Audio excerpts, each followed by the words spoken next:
semuanya, perkenalkan nama Ibu Ellen. Ibu adalah mahasiswa PPL dari Institut Agama Kristen Negeri Palangkaraya. Jadi di sini Ibu ditugaskan oleh Ibu Yuneti untuk mengajar mata pelajaran agama Kristen di kelas 11. Baik, sebelum memulai pelajaran kita, Ibu akan pimpin kita dalam doa. Terima kasih ya Bapak, kami bersyukur atas kasih karunia-Mu. Pada saat ini kami ingin memulai pembelajaran kami. Kiranya apa yang kami pelajari hari ini dapat bermanfaat bagi kami Tuhan Yesus. Kami siap memulainya di dalam nama Yesus. Kami berdoa, haleluya, amin. Oke, baik anak-anak. Hari ini Ibu akan melanjutkan pembelajaran yang sudah kalian pelajari bersama dengan Ibu Yuneti, yaitu dengan tema keluarga Kristen menjadi berkat bagi lingkungan. Nah, anak-anak, tentunya kalian sudah tidak asing lagi mendengarkan kata keluarga. Jadi mari kita lihat pengertian mengenai keluarga. Nah, menurut KBBI, keluarga adalah unit terkecil dari masyarakat yang terdiri dari kepala keluarga dan ada beberapa orang yang terkumpul di dalam dan tinggal di suatu tempat atau di satu atap. Nah, mereka saling ketergantungan atau bisa kita katakan bahwa saling bekerja sama dan juga saling membutuhkan. Secara etimologi, kata keluarga berasal dari bahasa Sanskerta yang berarti bahwa seisi ini dapat kita katakan bahwa keluarga adalah perkumpulan dua individu atau lebih yang bergabung karena hubungan darah, karena perkawinan, atau juga karena pengangkatan yang sering kita katakan dengan bahasa adopsi. Dan di dalam mereka tinggal di dalam satu rumah tangga, saling berinteraksi satu sama lain, serta saling menjalankan peranannya masing-masing. Sekarang mari kita lihat bagaimana pandangan Alkitab tentang keluarga. Ya, jadi anak-anak, seperti yang kita tahu bahwa sekarang ini pernikahan pertama dan lembaga pertama yang diberkati langsung oleh Tuhan ialah melalui bersatunya Adam dan Hawa. Jadi Allah berfirman bahwa supaya mereka menjadi satu daging. Anak-anak dapat membuka di dalam Kejadian pasal 2 ayat yang ke-24. Alkitab juga mengatakan bahwa terbentuknya keluarga berawal dari seorang laki-laki yang meninggalkan ayah dan ibunya dan bersatu dengan istrinya, sehingga mereka menjadi satu daging dan mereka dipersatukan oleh Allah dan tidak boleh dicerai-beraikan oleh manusia. Terdapat di dalam Matius 19 ayat yang ke-5 sampai yang ke-6. Sekarang mari kita lihat arti keluarga menurut Perjanjian Lama. Jadi dari sejumlah istilah dalam Perjanjian Lama yang berkaitan dengan relasi kekerabatan, ada 3 kata yang terpenting, yaitu yang pertama mispahah, atau juga bisa disebut dengan sebet, neteh, dan juga betap. Nah, kata Ibrani mispahah menunjukkan pada relasi kekerabatan yang terdiri dari beberapa keluarga yang dipersatukan oleh nenek moyang dan warisan yang sama. Di sini mereka biasanya hidup berdekatan.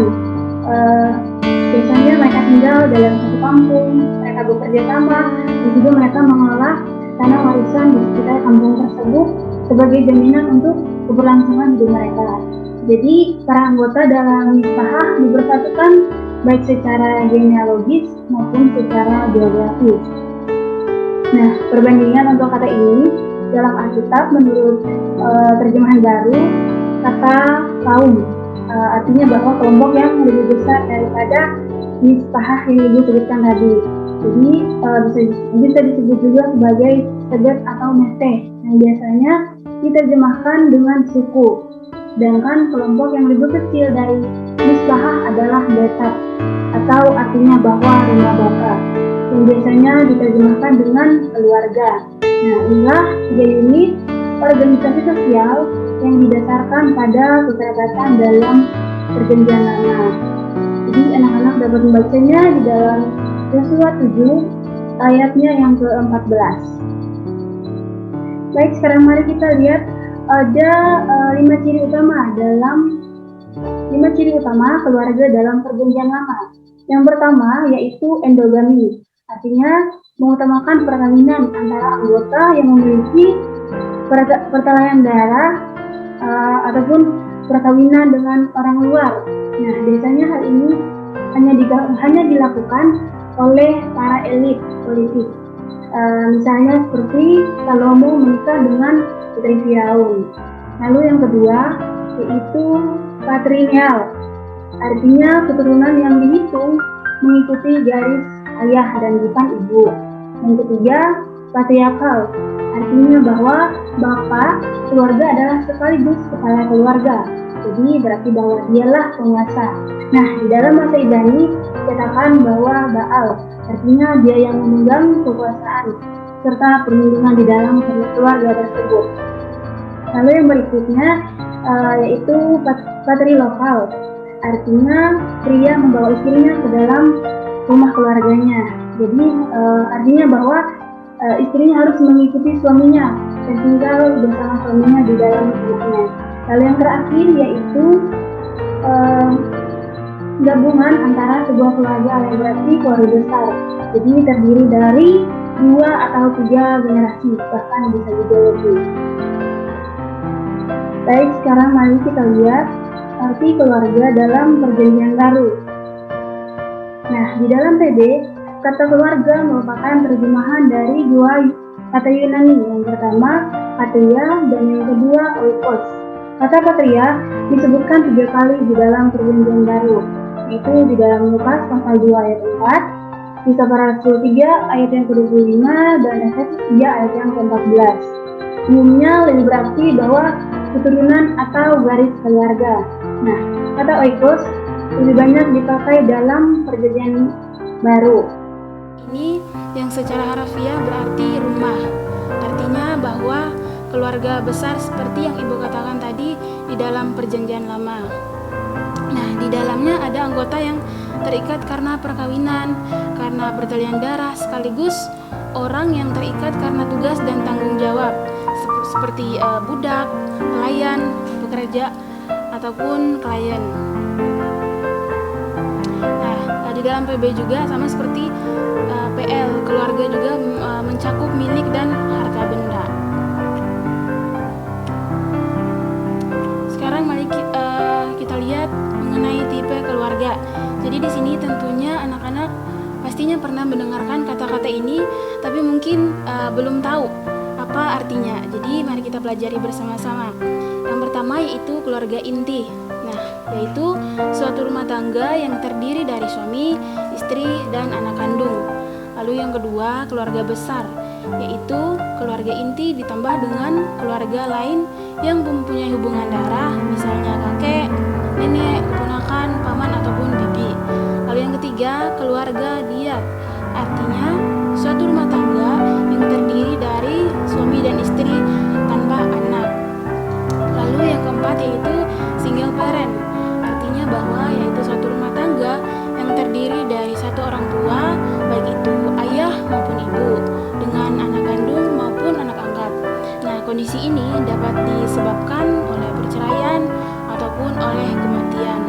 Lalu yang terakhir yaitu single adult, artinya bahwa yaitu suatu rumah tangga yang hanya terdiri dari seorang dewasa. Misalnya seseorang yang telah dewasa, kemudian ia tinggal di kos atau tinggal di barak untuk bekerja ataupun kuliah. Nah, lalu yang